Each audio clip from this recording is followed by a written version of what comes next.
Hi, everyone. It's Shelley, and welcome to episode 26 of SNOWED, the Michael Snow is a Fraud story. I'm up to approximately August of 2022 now, and Mr. Snow is fired. So once again, he no longer has a job, and he's back on my couch, sleeping all day, drinking all night, and basically not contributing in any way, shape, or form to this household.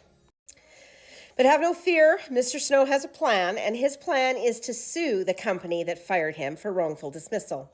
So off he goes back to Vancouver, and he has now retained a lawyer. He's retained a lawyer in Vancouver that is willing to take pay after the fact. This lawyer is so confident that she's going to be able to sue this company for millions of dollars that she's willing to take pay after. As well, there are other lawyers in the same firm that are also willing to wait because he's going to be making millions on this wrongful dismissal case. So again, he's back to suing the CRA and the boat broker. Now, if you've been watching this, you know there's no lawyers. There's no lawyers because there's no audit, because there's no boat, and he's not winning a wrongful dismissal case because he very, very clearly was caught on camera doing what he did. But of course, that doesn't stop him from telling me that he's met with all the lawyers this morning. I've been with Rob. I just left the last of 5 lawyers and I'm dropping Rob at work. Have a nice day. I don't need your abuse. Because I was asking for money. So now he's asking me if I would like to fly out to Vancouver, meet him, and we could go do some traveling around. Maybe even, go to the Victoria Boat Show that he's been wanting to go to.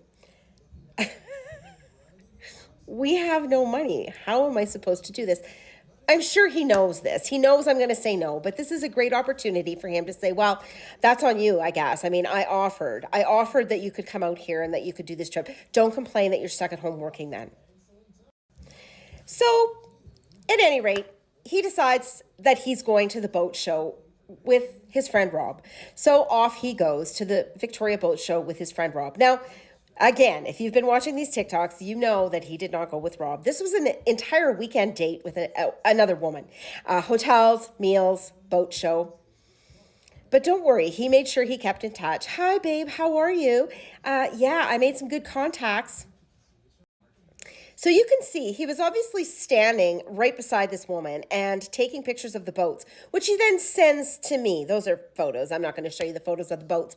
And I say, wow, lots of vintage boats. Hey, I forgot that the marina was right by the Empress Hotel. It looks really nice there. He said it was cool, made lots of great contacts. I said, contacts in what way?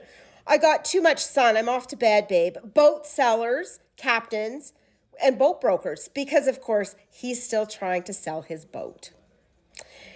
And the next day he says to me, hey, babe, do you have any cash? I said, no, I was going to ask you the same thing. I have no money for dog food. And he said, I'll have tons on Tuesday, maybe even tomorrow. So now we're into October. And Canadian Thanksgiving that year was 8th, 9th, 10th, that weekend. And Mr. Snow was supposed to be home, but he was kind of nowhere to be found. He tells me he's with his friend Rob. And I ask him on October 6th where he is, Grand Prairie. Why? I'm with Rob, which is because Rob lives there. I said, why? He's rounding up investors. I said, I thought Rob was working. He is. I said, so I guess you aren't coming home then.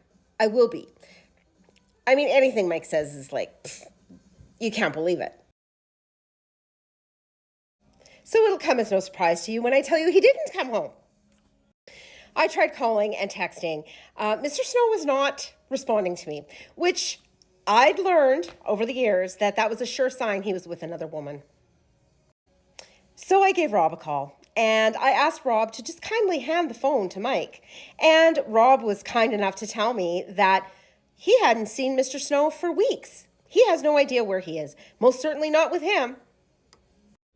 So after texting and calling Mr. Snow numerous times, he finally relented and answered his phone, where he did admit after a few words were exchanged that he, in fact, was not with Rob and that he was with Corey, You remember the blind widow? Yes, Corey. That's who he was with, and her children and her mother. And the reason he was in Victoria with them is because she wanted to invest money, and her dad's a lawyer, and so he was taking her to see her dad. Of course, she can't drive, right? So, it's not like there was anything going on. Her children and her mother were with them.